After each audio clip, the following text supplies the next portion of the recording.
8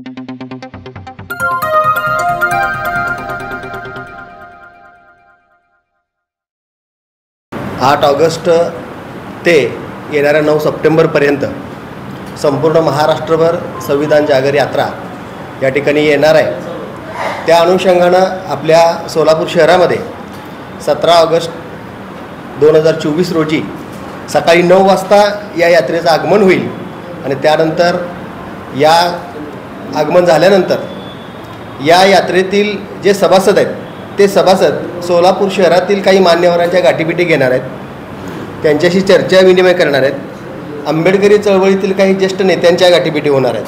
त्याचबरोबर आंबेडकरी चळवळीतील आणि विशेषतः SC ST प्रवर्गामधील जे काही गुणवंत विद्यार्थी आहेत, जे काही पुरस्कार प्राप्त मान्यवर आहेत, अशा लोकांच्या गाठीभेटी चर्चा या अनुषंगाने या ठिकाणी होणार आहे। त्यानंतर दुपारी 4 वाजता सर्व महापुरुषांच्या पुतळ्यांना पुष्पहार अर्पण करून अभिवादन होईल।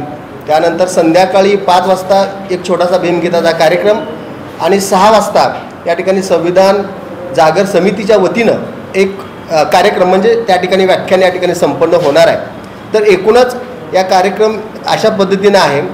हा कार्यक्रम घेण्यापाठीमागचा सगळ्यात महत्त्वाचा उद्देश असा आहे की या संविधान जागर समिती या महाराष्ट्रामध्ये स्थापन होत असताना एकूण महाराष्ट्रातील जवळजवळ 250 आंबेडकरी चळवळीशी निगडीत असणाऱ्या ज्या विविध सामाजिक संस्था आहेत, अशा सामाजिक संस्था मिळून ही समिती स्थापन झाली।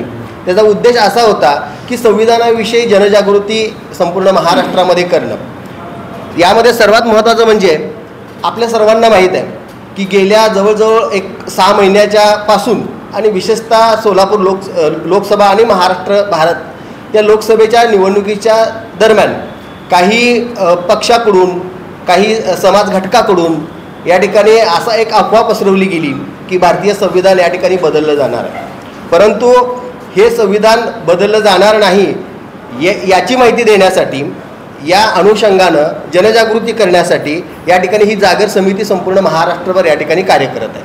आणि या समितीच्या वतीनं संविधानाविषयी जनजागृती घडवून आणणं, संविधानाची माहिती देणं, या संविधान बदललं जाणार नाही हे तळागाळाच्या लोकांपर्यंत पोहोचवणं यासाठी ही जागर समिती कार्य करीत असताना विशेषतः सोलापूरमध्ये सुद्धा या ठिकाणी आपण या ठिकाणी समितीच्या वतीनं वेगवेगळे कार्यक्रम या ठिकाणी घेणार आहोत। त्यामध्ये सोशल मीडिया असतील, त्यानंतर आपण जर बघितलं इलेक्ट्रॉनिक मीडिया असेल, पेपर प्रेस असेल, तर या सगळ्यामध्ये आंबेडकरी चळवळीचा एक कार्यकर्ता म्हणून कशा पद्धतीनं पुढे गेला पाहिजे, भारतीय जनता पार्टीचा कार्यकर्ता म्हणून कसा पुढे गेला पाहिजे आणि लोकांचे जे काही प्रश्न असतील संविधान बदलाच्या विषयी त्याला डिबेट करण्यासाठी थोडं या संदर्भात माहिती या संविधान जागर समितीच्या वतीनं सगळ्यांना दिली जाणार आहे।